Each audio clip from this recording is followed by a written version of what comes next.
آج کی ویڈیو میں بنانا نہیں چاہتا تھا لیکن بنانی پڑ رہی۔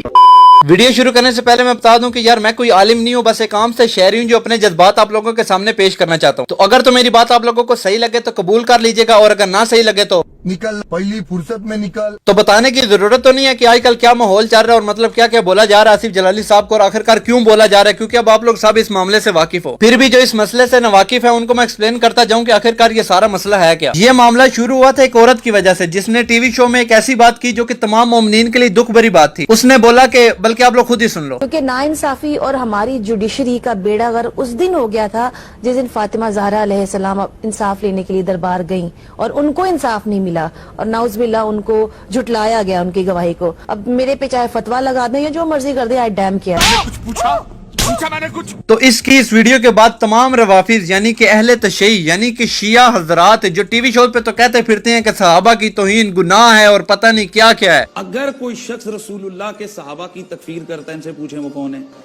بالکل، اگر رسول اللہ کے صحابہ کی تکفیر کرتا ہے تو دین سے خارج ہے۔ حضرت دین سے خارج ہے۔ ہاں، دین سے خارج ہے۔ لیکن یہ چیز ہم لوگ بھی جانتے تھے کہ یہ اتنے حاجی شفیق کوئی نہیں ہے، یہ بس تقیہ کر رہے ہیں تاکہ اپنی امیج بنا سکیں عوام کے سامنے کہ جی ہم لوگ تو بڑے شریف لوگ ہوتے ہیں۔ یہ ذرا صحابہ کی توہین پہ کہاں سے کیا فتویٰ آیا تھا یہ ذرا سن لو پہلے۔ سال پہلے ٹرانسمیشن کر رہے تھے ایران سے، میں نے آپ کو بتایا جی فتویٰ آیا کہ یہ صحابہ کرام کی عزت کرتی ہیں، ان کا ذکر کرتے ہیں۔ ایران سے فتویٰ آ گیا، عراق سے فتویٰ آ گیا، تو ختم ہو گئی نا بات۔ اب یہ بات یہ بھی جانتا تھا، یہ بھی جانتا تھا، علماء بھی جانتے تھے، اور مطلب عام عوام جو کہ اس ماحول سے ہے وہ بھی جانتی تھی کہ یہ فتویٰ محض ایک تقیہ کے علاوہ اور کچھ بھی نہیں ہے، ورنہ رافضی اور صحابہ کی توہین نہ کرے یہ تو مطلب ناممکن سی بات ہے۔ اور وہی ہوا کہ ٹی وی شو پہ ایک لڑکی نے ایک بات کیا کی تو تمام رافضی لوڈوں کی جو اندر کا بغض ان کے اندر بھرا ہوا ہے وہ کھل کے سامنے آنا شروع ہو گیا۔ خلقت کا مقصد اس وقت پورا ہو جائے گا جب پاکستان کی سپریم کورٹ کہے گی زہرا کے دشمن پہ کل بھی لعنت تھی، آج بھی لعنت۔ اب میں وہ عامر لیاقت صاحب سے پوچھنا چاہوں گا جو کہ خود پہلے رافضی لونڈا رہ چکا ہے، اس سے پوچھنا چاہوں گا کہ وہ فتویٰ شتویٰ وہ کدھر گیا بھائی سارا کچھ ہے۔ تو خیر واپس آتے ہیں یار ٹاپک پہ۔ تو خیر اس عورت کی گستاخی پہ چند علماء ہی بولے، باقی یہ جو بنے پھرتے ہیں نا گدی نشینی اور پیر فقیر پتہ نہیں کیا کیا، یہ سب لوگ کدھر تھے اس وقت؟ ان سب لوگوں کے لیے تو پیر نصیر الدین صاحب کی ایک بات سے ان کو فارغ کرواتا ہوں بس۔ جیڑا پیرا نے کار جم پے وہ پیر ہونا؟ نہیں، وہ پیر نہیں ہونا، جمنا ہور گل ہے تے ہونا ہور گل ہے۔ بھائی سمپل سی چیز ہے یار، جو نبی کی ناموس کے لیے خاموش، صحابہ کی ناموس کے لیے خاموش، اولیاء کی ناموس کے لیے خاموش، ختم نبوت کے معاملے میں یہ لوگ خاموش، لیکن ڈاکٹر صاحب نے باغ فتح کے معاملے میں ایک بات کیا کی، سب لوگوں کو بولنا یاد آ گیا۔ اب ہم عوام کیا سمجھے آپ لوگ خود ہی بتاؤ، آپ لوگوں کو نیم رافضی آخرکار کیوں نہ کہا جائے؟ اور یہ جو عوام ان کو نیم رافضی کہنے لگی ہوتی ہے نا، ان کی حرکتوں کی وجہ سے کہہ رہی ہوتی ہے، ورنہ منو ان فتویٰ تو کوئی بھی نہیں فٹ کر رہا کہ یار تم لوگ ہو ہی نیم رافضی۔ جیسے مثال دیتا ہوں کہ اگر کوئی گانے شانے گا رہا ہوگا نا تو عوام اس کو بولے گی کہ یار تسی یہ جو اس کو مراسی کہا جا رہی ہے اس کی کاسٹ نہیں ختم کر رہے کہ بھائی آئے سے تو چودھری ختم، آئے سے تو پکا مراسی، یہ اس کو مراسیوں والی حرکت کرنے پہ کہا جا رہا ہے۔ اب کوئی یہ نہ بولے کہ یار جی تو نے کھانے والوں کی توہین کر دی، تو نے ان کو پکا مراسی بنا دیا ہے۔ یہ جو گاؤں والی سائڈ پہ رہتے ہیں ان لوگوں کو پتہ ہے یہ معاملہ کیا ہوتا ہے، اس لیے ہوش کرو، اتنی بڑی گدیوں پہ ہو، ان کا لحاظ کر لو، اگر نہیں کر سکتے تو اتر جاؤ، کیوں عوام کو گمراہ کرنے لگے ہوئے ہو؟ اور عوام بھی تو ایسی ہے نا، پوسٹ دیکھے گی کہ گولڈن شریف سے فتویٰ آ گیا، وہ کیڑا کہ پیر نصیر الدین یا پیر میرے علی شاہ صاحب کا فتویٰ آ گیا ہے، یہ تو آج کل کے گدی نشینوں کے فتوے آئے ہیں جو خود ذرا دیکھ لو یار۔ تے ہر بندے پیر بھی نہ سمجھا کرو، جیڑا پیراں تے کار جم پے وہ پیر نہیں ہوندا۔ تو خیر اس عورت نے گستاخی کی تو چند علماء نے دلائل کے ساتھ بیان دیا، جن میں سے سر فہرست جو ہیں وہ ڈاکٹر صاحب ہیں، اور باقی چند علماء نے بجائے اس کے کہ دلائل کے ساتھ جواب دیتے وہ حکومت سے مطالبے کر رہے ہیں کہ اس کو قید کیا جائے، اس کو یہ کیا جائے، وہ کیا جائے۔ ہاں حکومتیں تو جیسے شروع سے تمہاری ہی سنتی آ رہی ہے نا، اور کہا یہ جاتا ہے کہ پولیس ان کے خلاف قانونی کارروائی کرے، وہ پولیس والے ان کے خلاف کارروائی کریں گے جو خود ان کی مجلسوں کا پہرا دے رہے ہوتے ہیں، جن مجلسوں میں صحابہ کی توہین کی جا رہی ہوتی ہے۔ یار ہوش کر لو یار، بجائے اس کے یہ بیان دینے کے کہ پولیس ان کے خلاف کارروائی کرے، آپ کو تو دلائل کے ساتھ ان کا منہ بند کرنا چاہیے تھا۔ یہ جو آپ تقریریں کر رہے تھے یہ تو عام مسجد کا مولوی بھی کر لے، آپ ایک عالم ہو، ہمارے سروں کا تاج ہو، مفتی ہو، آپ کو تو دلائل کے ساتھ ان کا رد کرنا چاہیے تھا۔ اور ابھی آتا ہوں آپ کی طرف بھی، ذرا ویٹ کرو۔ تو خیر ڈاکٹر صاحب نے ان کو دلائل کے ساتھ جواب دیا، لیکن یہ لوگ پھر بھی گستاخی کرنے سے باز نہیں آئے، بلکہ الٹا یہ لوگ مجلسوں میں یہ دلیل بنا کے عوام کو گمراہ کرنے لگے کہ حضرت فاطمہ رضی اللہ تعالیٰ عنہ تو معصوم عن الخطا ہیں۔ تو ان کے اس جواب میں ڈاکٹر صاحب نے ایک ویڈیو بیان جاری کیا جس میں انہوں نے کہا کہ سب سے پہلی بات تو یہ ہے کہ یہ لوگ معصوم عن الخطا نہیں ہے، یہ محفوظ عن الخطا ہیں۔ معصوم عن الخطا صرف انبیاء اکرام ہیں، باقی صحابہ اور اہل بیت جو ہیں یہ معصوم عن الخطا نہیں بلکہ دونوں محفوظ عن الخطا ہیں۔ اس کے بعد ڈاکٹر صاحب نے پیر میرے علی شاہ صاحب کی کتاب سے ایک عبارت پڑھ کے کہا کہ خطا کا امکان تھا اور خطا پر تھیں، جب مانگ رہی تھیں خطا پر تھیں. بس صرف اتنے سے کلپ سے سوشل میڈیا پر رافضی کیا نیم رافضی کیا ہمارے اپنے علماء جو اس بات سے بھی ناواقف ہیں کہ ڈاکٹر صاحب نے آخرکار یہ بات کن کو جواب دیتے ہوئے کہی ہے، وہ سب لوگ شروع ہو گئے کہ ڈاکٹر صاحب نے تو گستاخی کر دی ہے، گستاخی ہو گئی ہے. سب سے پہلے تو اپنے علماء سے یہ سوال ہے کہ یہ ثابت کریں کہ خطا اجتہادی گستاخی ہے یا گناہ ہے. اگر تو یہ گستاخی ہے تو مومنین کی ماں حضرت عائشہ رضی اللہ تعالیٰ عنہ کے لیے کیوں کہا جاتا ہے کہ حضرت عائشہ رضی اللہ تعالیٰ عنہ حضرت علی رضی اللہ تعالیٰ عنہ کے مقابلے میں خطا پر تھی؟ حضرت عائشہ اور حضرت علی کا تنازع ہوا حق علی کے ساتھ، اور میرے مولا علی کے مقابلے میں آنے والے خطا پر تھے، وہ بے خطا نہیں تھے، وہ خطا پہ تھے.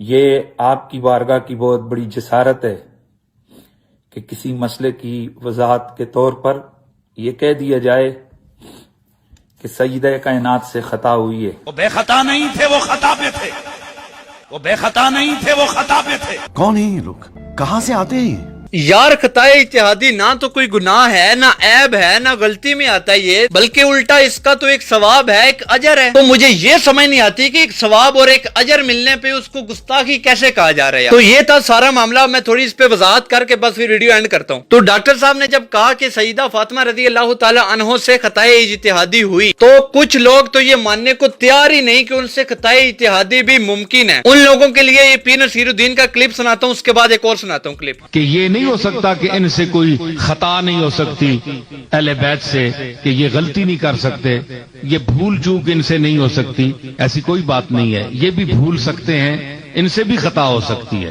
اب دوسرا کلپ. آج آزمائش میں عوام تو کیا امت کی علماء بھی کتنے پھنسے ہوئے ہیں. یہ ترجمہ کنز الایمان جو ہے سورہ بقرہ کی آیت نمبر 35 ہے، اس یا تفسیری حاشیہ میں حضرت سید نعیم الدین مراد آبادی کہتے ہیں کہ حضرت آدم علیہ السلام کو خیال ہوا کہ لا تقربا کی نہی تنزیہی ہے، تحریمی نہیں. ظاہر ہے کہ جو چیز نبوت کی طرف منسوب ہو سکتی ہے تو نبوت کے نیچے وہ منسوب کریں گے تو توہین نہیں ہوگی. اب مسئلہ پتہ ہے کیا، روافظ جو ہیں یہ اہل بیت کو انبیاء سے بھی افضل مانتے ہیں، اسی لیے تو وہ لوگ خطا اجتہادی کو بھی ممکن نہیں مانتے. مولا علی کو انبیاء کے برابر نہیں مانتے، ہم مولا علی کو انبیاء سے افضل مانتے ہیں. اور اب ذرا تھوڑا بہت ان کو جواب دے لوں، اس کے بعد میرے علماء سے 2 سوال ہیں وہ کر کے بس ویڈیو اینڈ کرتے ہیں بس. اچھا، یہ بھائی صاحب کہتے ہیں کہ سیدہ کے لیے خطا کی نسبت کرنا ہی توہین ہے. اچھا، اور جو آپ حضرت عائشہ رضی اللہ تعالیٰ عنہ کے لیے خطا کرنے لگے ہوئے تھے، وہاں پہ آپ کو توہین نظر نہیں آئی؟ حالانکہ نہ کوئی ماحول ایسا، نہ کوئی بات ایسی، آپ حضرت عائشہ پہ اور کبھی حضرت امیر معاویہ پہ خطا کرنے لگے ہوتے ہیں بغیر کسی وجہ کے. اور آج جب ڈاکٹر صاحب نے صرف روافظ کو جواب دینے کے لیے یہ بات کی تو آپ کو توہین نظر آ گئی. اے ساڈے ہاتھ تک کوئی یار جی کوئی اہل سنت دے حق وچ بھی کر جاؤ. آپ سوشل میڈیا پہ حضرت امیر معاویہ رضی اللہ تعالیٰ عنہ یا حضرت ابو بکر صدیق رضی اللہ تعالیٰ عنہ کے باغ فتح کے معاملے میں کوئی پوسٹ کریں، اس کے بعد آپ کمنٹ پڑھیے گا صرف. مطلب ادھر توہین صحابہ کی ہو رہی ہے، اولیاء کی ہو رہی ہے، اور یہ بھائی صاحب پیرا آل نبی کی عزت پر دے رہے ہیں. مطلب ایک بندے کی اگر دکان اور گھر ہے نا تو گھر پہ حملہ ہو رہا ہے اور بندہ حفاظت دکان کی کر رہا ہے. مطلب یہ تو ایسے ہی ہے نا کہ فتنہ نماز کو ختم کرنے کے لیے بنایا جا رہا ہے اور مولوی صاحب بیان دے رہے ہوں کہ حج کو ختم کرنے سے بچاؤ بچاؤ.